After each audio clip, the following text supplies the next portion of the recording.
It will not surprise you if I say that I've been looking at all of these preparations. Dr. Skiblo's office uses something called Prepare.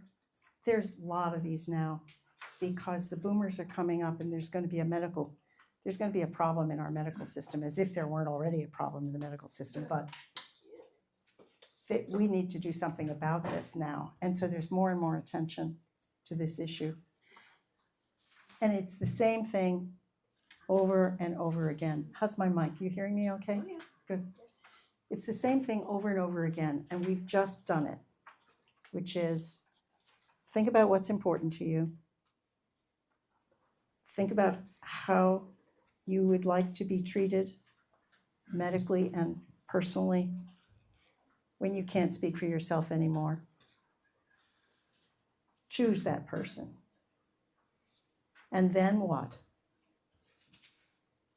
Talk to that person. So I think a lot of us get, you do the advance directive and you call your niece and say, I'd like you to be my medical proxy. She says, fine. Good, I'll see you next year at the family reunion. You've got to talk to that person because otherwise she won't know how to make the decisions on your behalf when she gets that phone call. And so the only way she can do it is the way Ellen Goodman in the video clip talked about it is, it's what Karen says, pull the plug, put me down. Or, I think I'd like to live as long as possible. That's not enough to go on, really. So, I thought it would be useful to just focus on this today, choosing your medical proxy. And it's not rocket science, actually, but they do need to be 18 years old. In some states, it's 19, but not Pennsylvania. It can be your next of kin, another family member, a friend, or someone else. You cannot, however, appoint your primary care physician or any other healthcare practitioner involved in your care unless they're related to you by blood or marriage or adoption. That raises an interesting question because I know that Lisa Warman is a social worker. And obviously, you're not going to ask her to be your medical proxy, but can you ask any of the social workers on staff? I don't know. I think maybe that's not a good idea anyway. Conflict of interest. Yeah. It's going to be some. Yeah, I think it's really a bad idea. But of course, those are the people that when you feel isolated and anxious, those are the people you're going to call on because they're here to help. So I think that's not a good solution. And you can name an alternative representative to step in if your primary representative is unavailable. That's a good idea to do too. The idea of having a committee is not such a good idea. I mean, what are they going to do? Get together and vote? Whose vote counts the most? Okay? I think that really, if you start to think about it, everybody should have a medical proxy starting from about the age of 18 when they start driving. Something to think about, which again is a matter of trying to get the culture involved in accepting the fact that this is a possibility for you at any point in your life, as shocking and horrible as that would be. How do you want to be? How do you want to be treated? Okay, so in selecting a representative, ask yourself, are they assertive? Why is that important? You want someone who is comfortable speaking with healthcare providers and advocating for you and not saying, thank you, doctor. Yes, doctor. Thank you so much. Hi, Chief. So that's an important personal quality. Are they comfortable talking about death? Well, you're going to make them comfortable because you're going to be talking about this all the time, right? You're going to have at least every 6 months a conversation. And for a while kind of getting this nailed down, maybe a lot? Okay. Multiple conversations. They're going to be comfortable talking about death because you've helped them be so. Do they live nearby? In a crisis, having someone local can be important. What I'm feeling about this is for some of you with no kids who are widowed, these suggestions begin to winnow out your pool of possibilities. So I'm increasingly aware of this. So they need to be assertive. You're going to make them comfortable talking about death, but that's not a problem. Do they live nearby? Well, I have a niece who lives in San Francisco. And that's what I've got. So I'm sorry. What are you going to do about that? I'm just going to bracket that because this is part of what we need to talk about. And will they respect my decisions? There's no point having a medical proxy who's not going to do what you are asking them to do. So I don't know. This is really hard. So the most important thing when selecting a representative is discussing your wishes and making sure the person you choose is familiar with your advance directive and what matters most to you. So think about what's important to you, pick your person, talk, and then talk again, and then talk again. We got a social worker in here smiling at me, huh? Yes? I'm not a social worker. You're not a social worker? What are you? I was a therapist. A therapist? What kind of therapist? A variety of different populations. Okay. So on this page, there are suggestions. So how many of you have family members that you feel comfortable that you could call on with this? All right, so most of you. So who here is in that other category where you need some suggestions about how to find somebody to do this? Okay.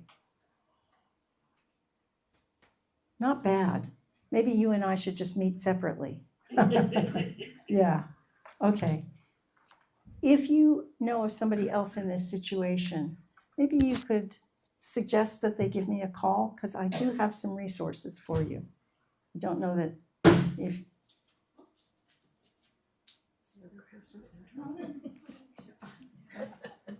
It's John Kalk.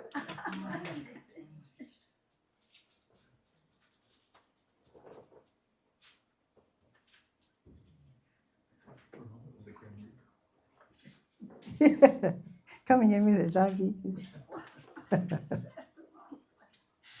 All right. So all of the rest of page 14 is about other options. So just take a look at that. And then if you turn the page, I don't have this as a handout. Avoiding future conflict. Some of those you talk with may not agree with or support your wishes. As noted earlier, you have the right to change healthcare providers or to name a different healthcare representative who supports your desires and plans. If you anticipate that other family members may strongly disagree with your preferences, communicate directly, verbally and in writing, with them, and be clear that if they cannot support your wishes, you do not want them involved in your healthcare decision making. And I'm sorry that Joe Macucci isn't here, because I think that advance directive has got like this very firm, this is the most important decision you're going to ever make. And it's okay to really create conflict in your family. I think that there's a long range issue here, which is the possibility of conflict in your family.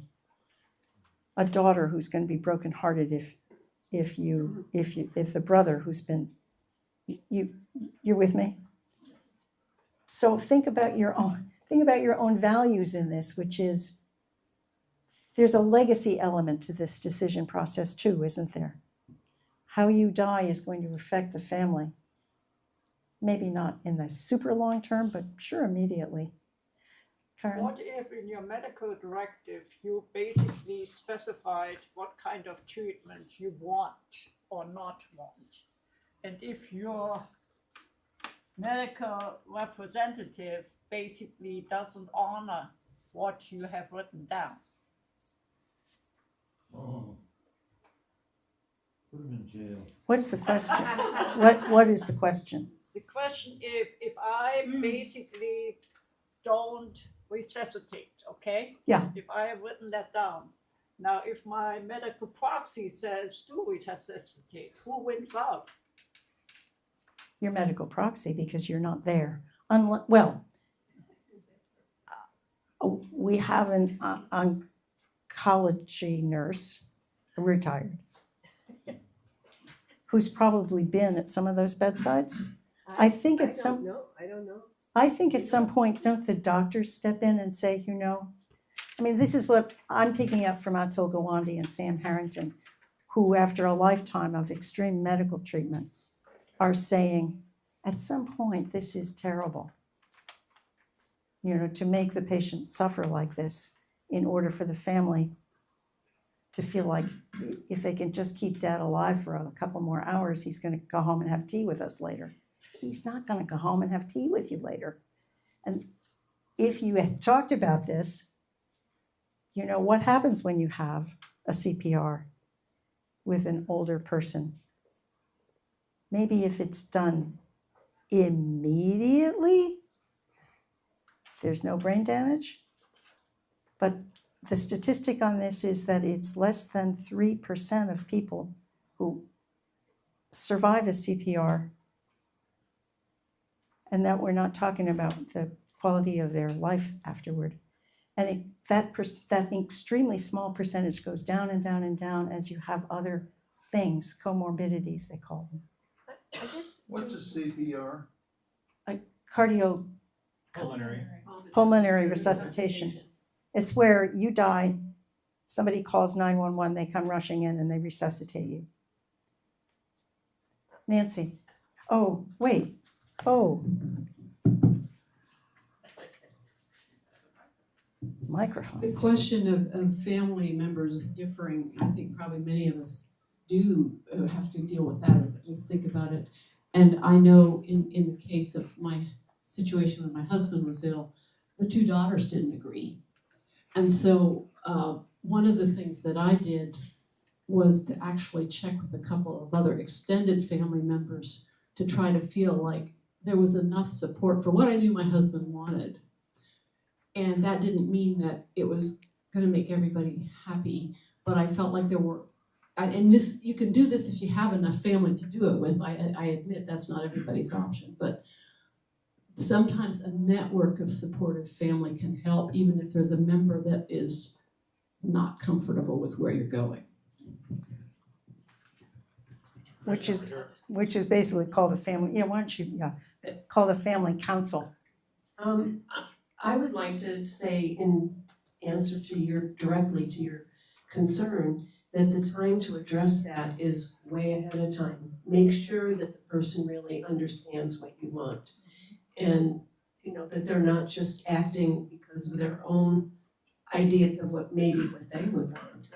But not, and then not select someone who you don't have that strong sense that they would do what you asked. Thank you. And part of it is a kind of learned diplomacy. You don't have to say to your daughter, I'm not picking you for the healthcare proxy because I think your brother would do a better job. Oh, come on, that's not so good, huh? How about, I know you have cared for me so long and you love me so much that you won't be able to do this, I think, without it being a real problem for you. And your brother is just a little tougher and a little more aggressive. And I think that he wouldn't have as much trouble pulling the plug on me as you would. I mean, that's not very articulate, but it's better. And, you know, just to say, I'm not cutting you out of the family circle by making someone else my healthcare proxy. And I think that for those of you who do have any kind of extended family, those conversations are possible and really, really important. And if you think of it as part of your legacy, how do you want to be remembered? To be remembered as the person that convened the family to talk about this would be nice. I think that would be nice. Yes, Jim. When there are multiple children, the conversation has to be with all of them early on, so that any conflict that there might be among the children is handled before the time of making the decision. So if kids have different views about it, you have to air that with them and let them know what you want and why you're picking a particular person to be your proxy, so that they know that up front, so that when the time for decisions come, it's not a question of conflict. Yes. And that part of the family circle could be talking about why so-and-so is the right choice. Beginning to work out some of those conflicts before they become conflicts. Yes. And you know, I see from my grandchildren, sibling rivalry is a big deal. And you're not going to solve that on your deathbed. I want to welcome John and Sweetie Cox's grandson, whose name I've forgotten. David, here, thinking about being a medical proxy. What else? Other issues? All right. Think about what's important, write it down, choose a medical proxy, and talk about it. I wanted to give you this, you know, I know you have other things to do. Unlike me, I just wallow in this stuff. But Compassionate Choices is a wonderful resource. Their online site. And one of the things they do is talk about conversation starters. They have little videos of people having conversations. Some are going really badly. And it's a good resource. And they have a helpful guide to choosing a proxy and having a conversation. So choosing a proxy is a PDF in there. I think that I've given you so much material, then it gets to be this kind of blitz of paper, and I didn't want to print out anymore.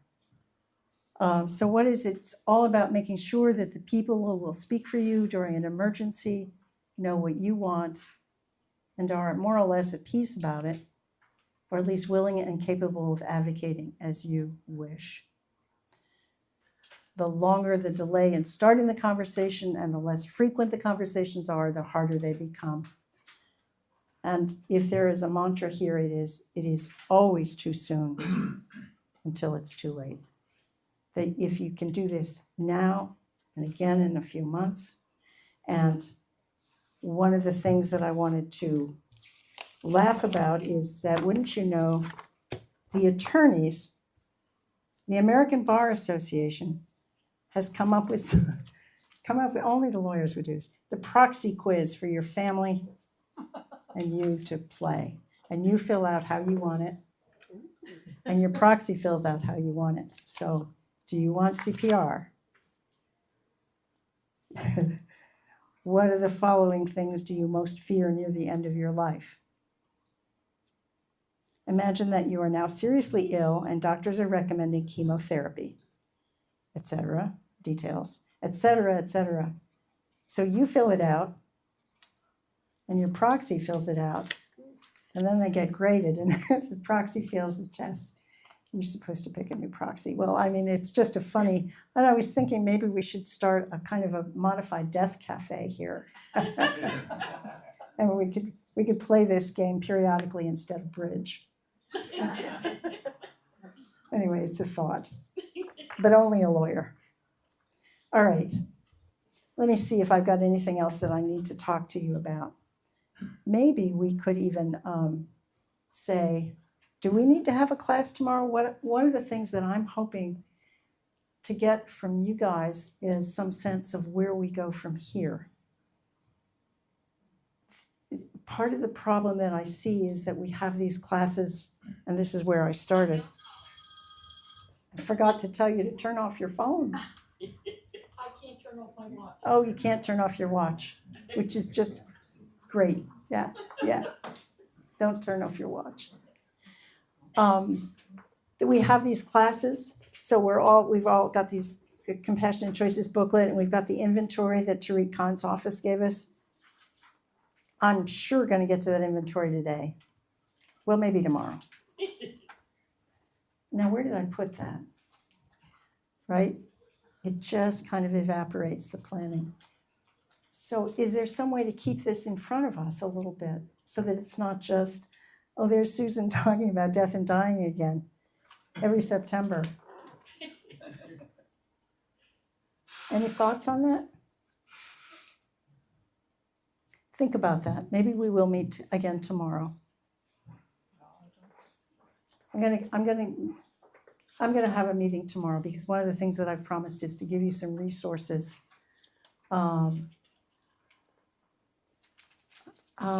Resources about people who can guide you in some hard decisions. And I don't want to talk about that today, but tomorrow we will talk about that. So,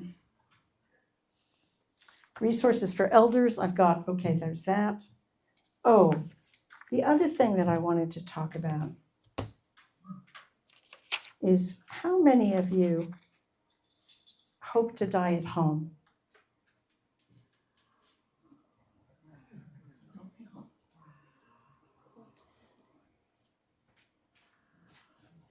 So if you're not alone when that happens, one of the things that will happen is that person will call 911.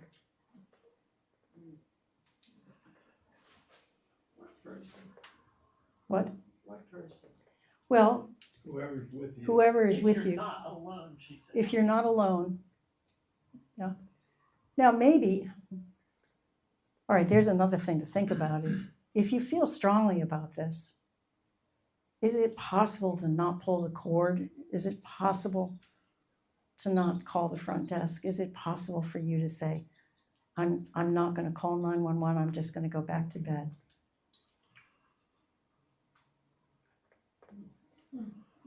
Marie? We'll see. We'll see. That's, and yeah, there's the real moral of the story. We'll see. One of the things that my husband and I have been thinking about is that there may be a time when we choose to exit on our terms. And I have been given a book by someone in Boston, and I'll be putting it in the library, about voluntary stopping, eating, and drinking. And it's a voluntary stopping, eating, and drinking. And the support that some communities have shown to people who have chosen this route to leave on their terms, not on medical terms or things like that. It's one of the things that my husband and I have talked to our proxy. It's not a simple thing to do. People here who have read the book said, well, it's not as easy as you might think. But if you have the support of friends and loved ones, it's a different exit than waiting until your body and mind is completely gone. So it's called VSED, and one of the speakers recently talked about that, VSED, voluntary stopping, eating, and drinking. And one of those speakers was in fact the hospice guy, wasn't Was he? that the? Yeah, I think. And so it's important to say, they seem to be comfortable with that. upstairs. It's because if you do it, it really is a statement. But if Jerry Bartlett does it, it's because she's in the last stages of Parkinson's and probably can't swallow. So I think to be comfortable about VSED upstairs on the third on skilled nursing is different from somebody in independent living who walks her dog around the reservoir every day, twice a day. That's a different thing. Yeah. Susan, when he spoke about depression. He talked about acceptance. Yes. And what Marie is talking about is going beyond acceptance. Let's call it self-deliverance. And I think that as a society, we're going to have to ask ourselves what makes a person competent to do self-deliverance. Is this something to be reinforced, and in what context? Can we imagine an 18-year-old making such a decision and view that the same way we would see an 88-year-old making that decision? I think that we're going to have to, as a society, putting aside individual decisions, as a society, we're going to have these discussions, difficult discussions, and there's always going to be fuzzy boundaries when we're talking about what we as a group think is acceptable, not just merely normal. Whoa. And I have no solution. Well, Compassion and Choices folks are doing a lot of work to introduce medical aid in dying legislation. And there actually a couple of bills have been introduced in Pennsylvania. Whoa, that's been tried before and it hasn't worked, so we're not going to be there for a while. But medical aid in dying in the United States requires that you be mentally competent and within 6 months of death. So I think one of the issues that we are struggling with is dementia. And God bless them, the Compassion and Choices folks have that dementia addendum in the last pages of the book. I do not want to be kept alive for the dementia exercise. What is it? 5 years, 7 years, 10 years, 10 years of decline, where you finally can't eat or drink. And then your body just kind of gives out. I don't think that you can say to a person in the last stages of dementia who's just as happy as can be about everything. The last stages of dementia are not necessarily, you can't, so I'm having a hard time imagining a society that says, okay, we're just going to stop feeding and hydrating this person. I'm talking about self-deliverance, not about. Okay, but you can't do it. It's always too soon. Yeah. Until it's too late. Where's the self? Where's the autonomy? Where is the autonomy? And that is the thing that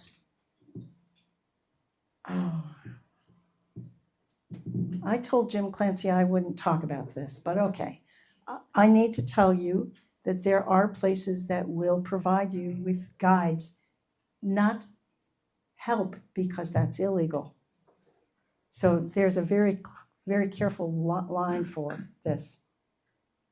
But guides who will see you through a VSED, or if you're really, really fit and strong and can walk into an air gas sales place to buy a nitrogen canister of compressed nitrogen gas. There's another one. It is quick and painless. So I would just like to ask Marie, under what circumstances would you consider doing the VSCD thing? Yeah. I just can't picture it. I mean, if you're in hospice, they don't have any requirements. They don't have any requirements that you eat and drink. So you could do it then easily, but what about, what are you thinking?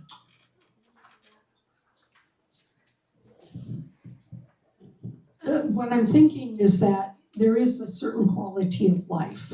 And there's certain prognosis that one can be facing with. I'm from South Dakota.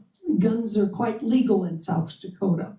And in South Dakota, they know that there are many people that are facing medical medical decisions, et cetera, et cetera, et cetera, and people self-administer. So I'm grateful that I have a friend in Boston whose group through the Unitarian Church has many discussions like this, and they talk about active of getting the nitrogen gas chamber. If you're faced with all sorts of things coming down the road, and none of which you're really happy with, why can't one make that choice? The VSED book deals with a very competent woman who was faced with some sort of dementia. I'm not clear right now, but she had the support of friends and family around her. And at some point, she and they recognized that her time to make a choice was running out. And so she chose to choose those last 2 weeks of life surrounded by loved ones, neighbors, and support. But she never ended up in somewhere else. And I think for me, it's been important to think about this. I'm really grateful for my life. I'm grateful to be here. But there's going to be a point, I'm rather sure. Now, my mother, on the other hand, was absolutely happy to just, she didn't have Alzheimer's, that's a disease. She had dementia. She just got, but oh my word, she was so happy in that home in Centerville, South Dakota. And she was so happy and she could not wait to be in the arms of Jesus. But the home knew, and I talked about that bracelet. The home knew that night when she had an episode during the night, they knew not to do what she was afraid of resuscitating, breaking her bones. She told me at the VA hospital, press, crunch, press, crunch, press, crunch, and all the pain that was going to be involved. So the home called me, and that was it. And I'm grateful I could be there. She didn't know that. But I think just to live is something that my husband and I have been talking about. And I think there comes a point when we have a choice. Not everybody gets to that point. Sometimes the choice is removed, an accident or something, and we haven't had the conversation with our family and with our children. We've changed who our proxy is so that we have someone that's comfortable with whom we can talk about. We don't want to live just because we're breathing. We want to live. Breathing is not necessarily living. Diane? I have a practical question. Are we, can we have hospice in our apartment? Yes. Yes.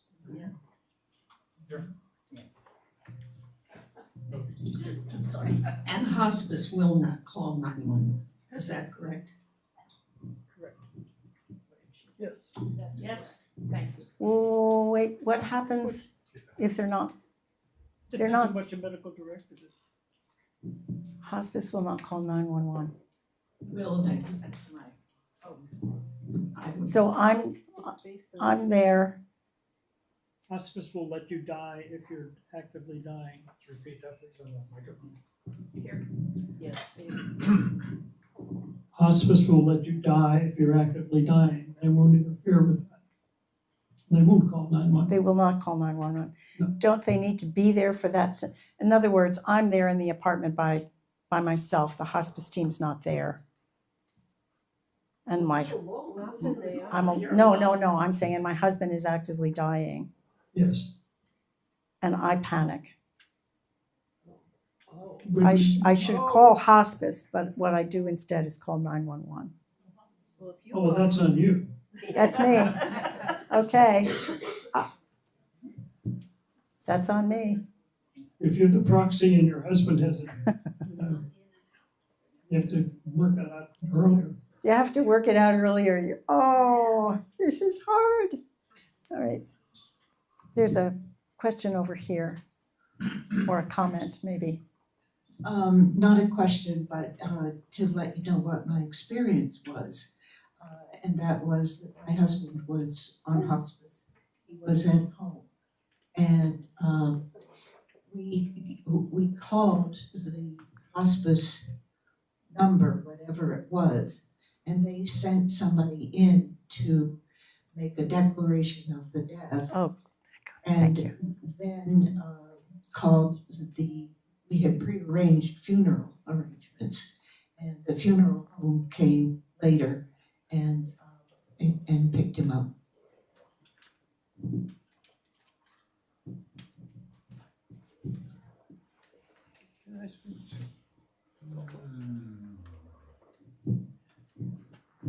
We were talking about the medical proxy and choosing the proxy and letting them know exactly what you want. The situation which presents itself that's difficult is when we become demented, do not yet have a diagnosis of dementia, are not declared incompetent to make our own decisions, but realistically are not in a position to make our own decisions. What kind of decisions we want our proxy to make about general medical stuff, which would be different if we didn't have dementia. For example, some of us, if we were to have a heart attack and had our wits about us, might want to have 911 called so that we could have immediate treatment that would minimize the effect of the heart attack. If I were to be demented with the prognosis that that's only going to get worse, and I were to have a heart attack, I might want to take my risk and die of a heart attack in bed. Personally, I'm at that stage now. I have no wish to die, but I don't have to live any longer. Yeah. And I would like to think that if this evening I had severe chest pain, I would go to bed and say either I'm going to die or I'll live through this, but I certainly don't want to go through whatever. I'd rather be dead than go through a whole lot of stuff. And that's the whole issue of agency and people making the decision. But I have to convey to my proxy what I want them to do if I'm just flaky and on my way out mentally, but not yet diagnosed. The decision would be different than if I had my wits about me. Oh, boy. That's a hard one, and that is the medical proxy becomes really important and really hard. Yeah. Yeah, the post form. Yeah. What did she say? Post form, is that what I heard? Yeah. So my version of that is it's no antibiotics. Sepsis is that. How about blood transfusions? How about feeding? Feeding tube? No. I'm asking. I'm asking, I know. Would it be, May I tell a real quick story? yes, please. This is a story of my mother, who died in 1975 of cancer of the esophagus with severe spread. And she was in Jefferson Hospital where she was diagnosed. She couldn't swallow. And as a palliative treatment, they gave her radiation therapy to try to make it possible for her to be able to swallow again, which worked fairly well. But she was clearly in the last stages of her life. And Mary Ann was with her one day at noon, and somebody came in with a unit of blood to hang for my mother. And Mary Ann said, "You better call Dr. Delaplane before you do that. I don't think we want to do that." And I talked to them, and they said, "Our hemoglobin is 6. And I said, "Yeah, and she's dying of metastatic cancer." "Well, we have to give her the blood transfusion to boost her hemoglobin." I said, "No, you don't. She knows what's going on. She knows that she's going to die, and that's okay." And this is back in 1975. And I said, "Dr. Delaplane, you have to get your mother out of the hospital by tomorrow morning if you refuse that treatment." Now, we've come a long way. We've come a long way, yeah, 40 years or so. yeah. But the next day, mother was transferred to a nursing home. She died 3 days later. But that's the sort of thing, you know.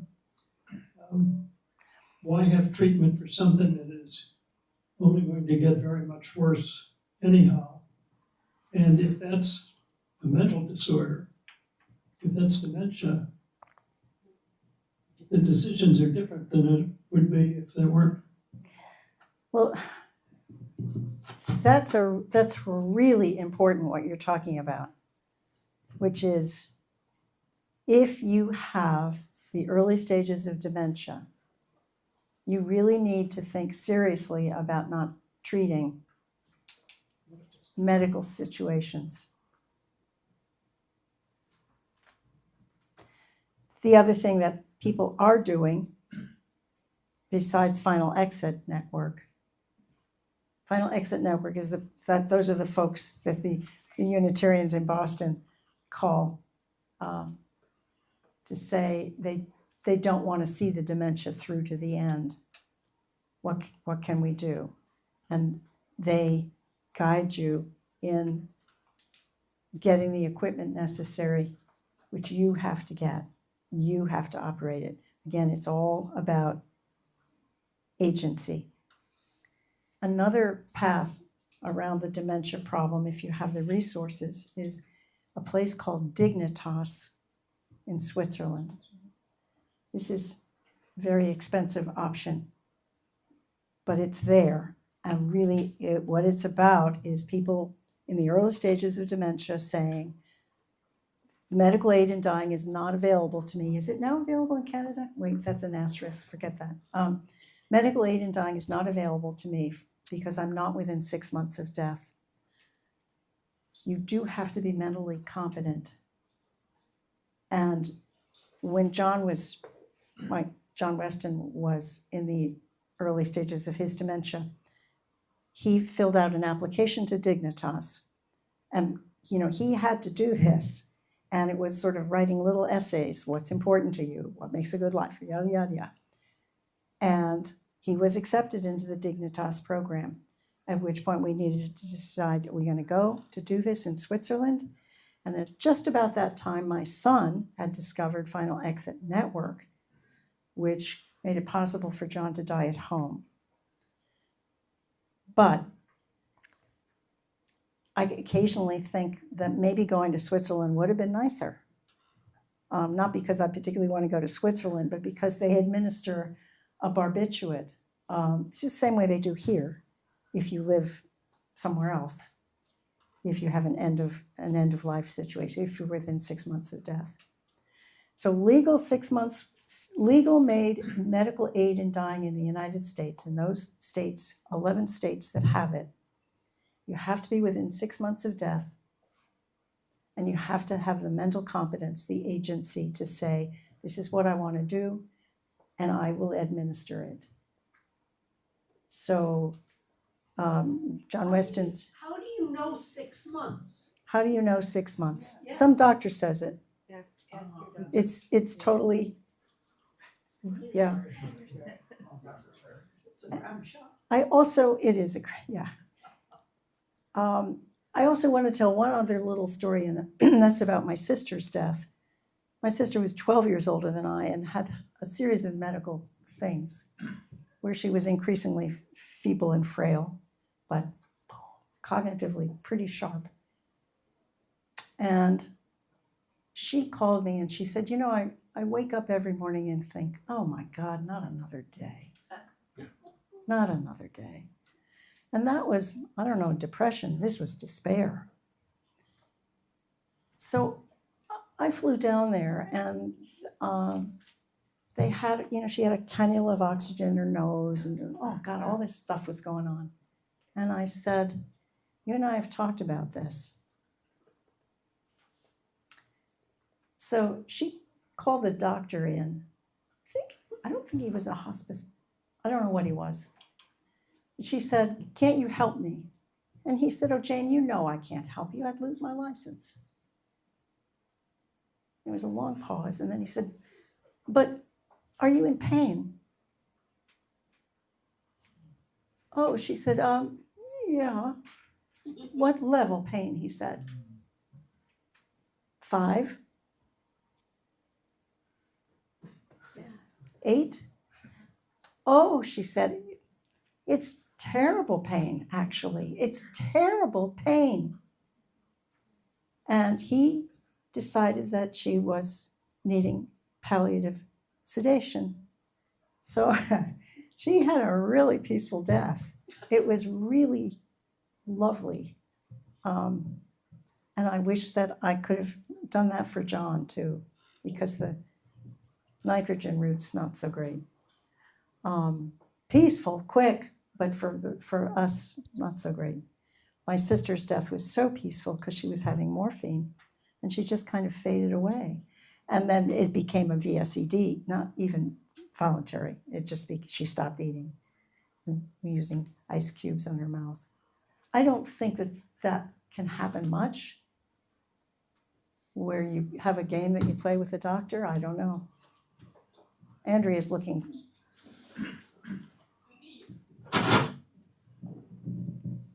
My sister had cancer and she went through 2 chemotherapy experiences, and she was a great gardener and a great opera goer and all of those things, and it totally changed her life.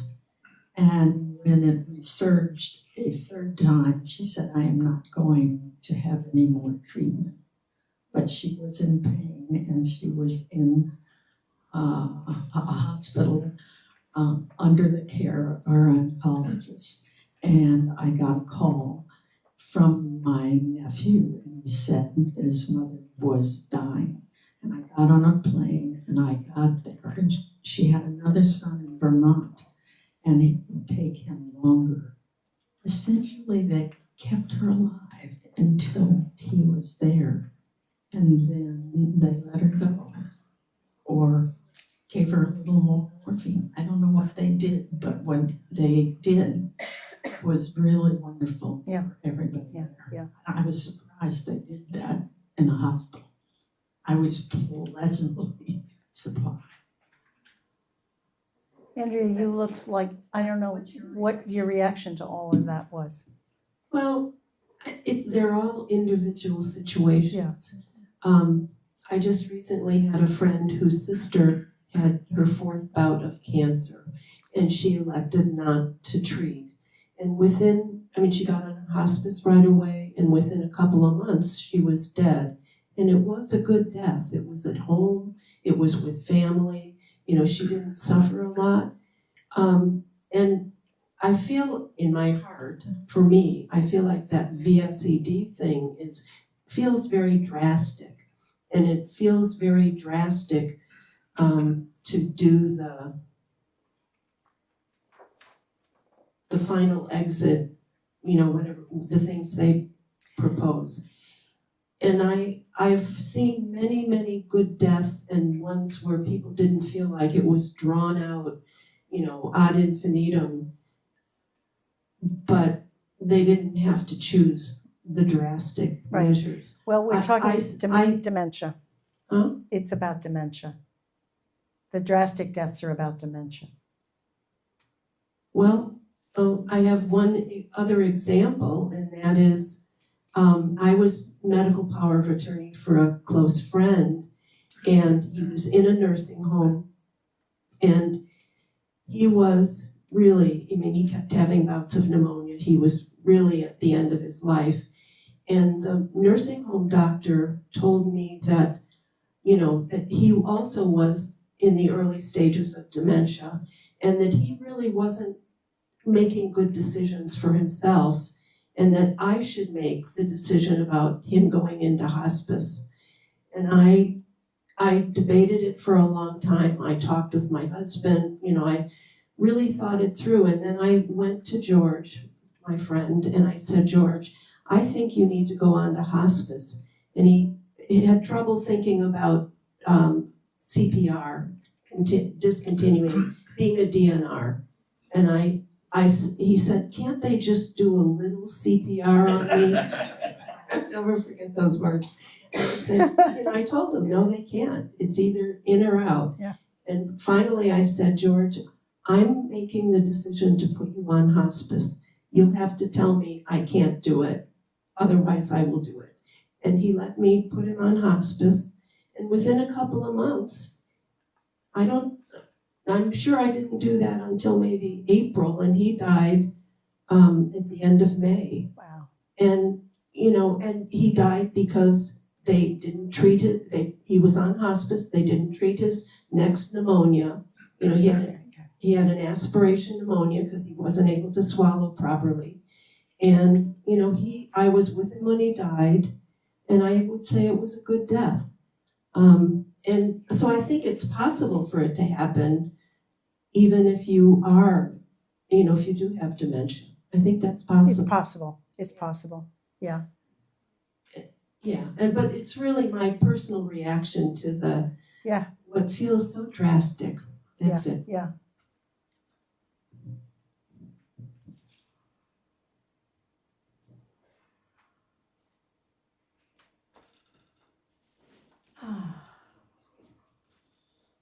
Marie, you want to have the last word? I want to have the last word.